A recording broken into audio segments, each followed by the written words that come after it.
Welcome to the BT SMSF Roundtable. I'm Darren Tyson-Chan, editor of Self-Managed Super, and I'll be moderating the session today. And joining me is Neil Sparks, who is the National Manager SMSF Strategy at BT Financial Group, Helen Dundon, who is a financial advisor with EL&C Baillieu, and Shari Neagle, an accountant with Bentleys, to discuss some very topical issues today. So thank you to the panel for joining us.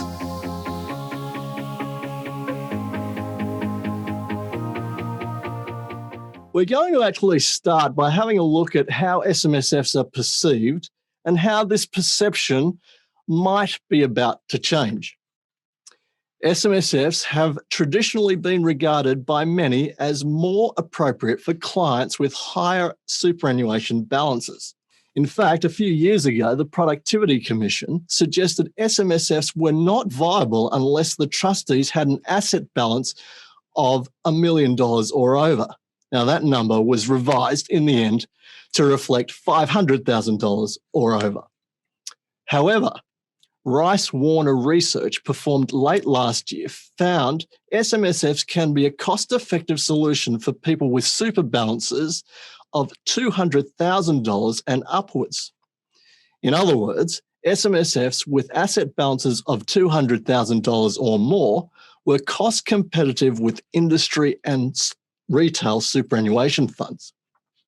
Further, this study concluded SMSFs with $500,000 or more are actually the most cost-effective superannuation vehicle.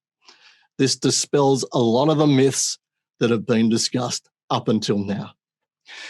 So in light of these findings, what would you suggest advisors and accountants need to consider when providing advice to clients with superannuation balances between, say, $200,000 and $500,000 who are looking at an SMSF as a retirement savings option? Neil, perhaps you'd like to lead off on this subject. Thank you, Darren. It sounds great. Look, I think firstly, advisors and AFSLs should review some of the regulatory resources that are available to them. ASIC Information Sheet 206, for a start, talks about the disclosure of cost. So disclosure of cost in that document refers to SMSFs being cost competitive at a starting point of $500,000. So we're not suggesting, of course, that that number will change in the information sheet, but it is a starting point for advisors and AFSLs to consider. I think then looking at things like the best interest duty and the safe harbour steps, particularly the piece around alternative products. So, decide whether a product recommendation is reasonable, investigate the relevant products that could suit the client's needs, assessing the information methodically, predictably, and consistently, and then making sure that that's well documented in your files would obviously be a good step. Make sure that the files that you're preparing for the client, detail that objective analysis, so that if ASIC are looking at it as a disinterested person reviewing a file, they can see the totality of the work that you've done to investigate the client's current super fund, alternative super funds, and of course the SMSF before you've gone ahead and made that recommendation. Helen, if I could ask you this question, does the research that we've been discussing significantly change the conversations you would have with clients of this type? Well, Darren, no, not really. I guess what this research shows is what anecdotally has been known, I guess, by advisors. So for me, people with a small balance looking to establish a self-managed super fund, I guess the long conversation I would have before we progress any further and really even worry about balances, etc., is, are they suitable to a self-managed fund?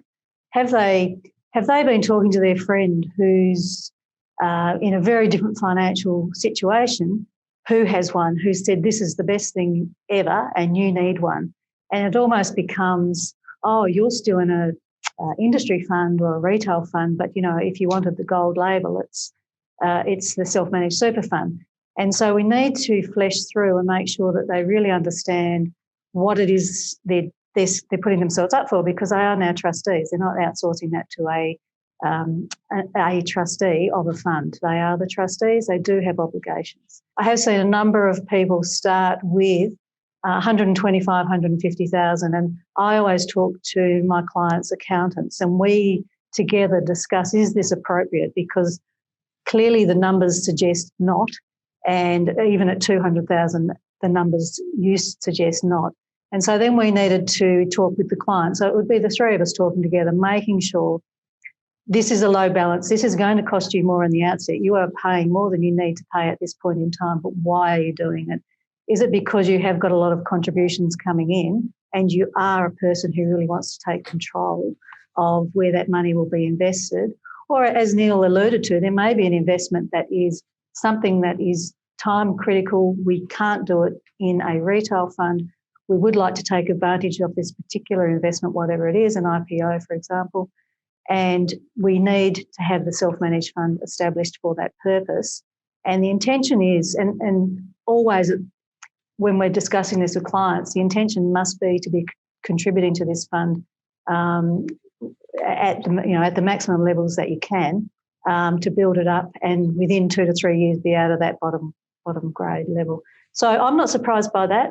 I'm seeing a lot of young people who are setting them up with numbers that don't actually fit the criteria, but they want to control their own investments. They want control of their superannuation. They don't want to sit in their mind passively, and they're happy to contribute to build their retirement wealth. Shari, Helen basically said that the research has reinforced what anecdotally you all know, but seeing that there are some solid figures to support that now, does that give you some greater level of comfort in conversations around the establishment of an SMSF for clients with super balances within that $200,000 and $500,000 band? I think it definitely opens up the conversation, but there is, and cost is only one of the factors that has to be considered when you set up a fund. A lot of clients might come to an advisor with preconceived ideas, or they've had that chat at the barbecue, or they could have even been pressured by a family member. But it's not for everybody, and I don't think people realise that necessarily. They just think that it's out there, it's available, I should have one.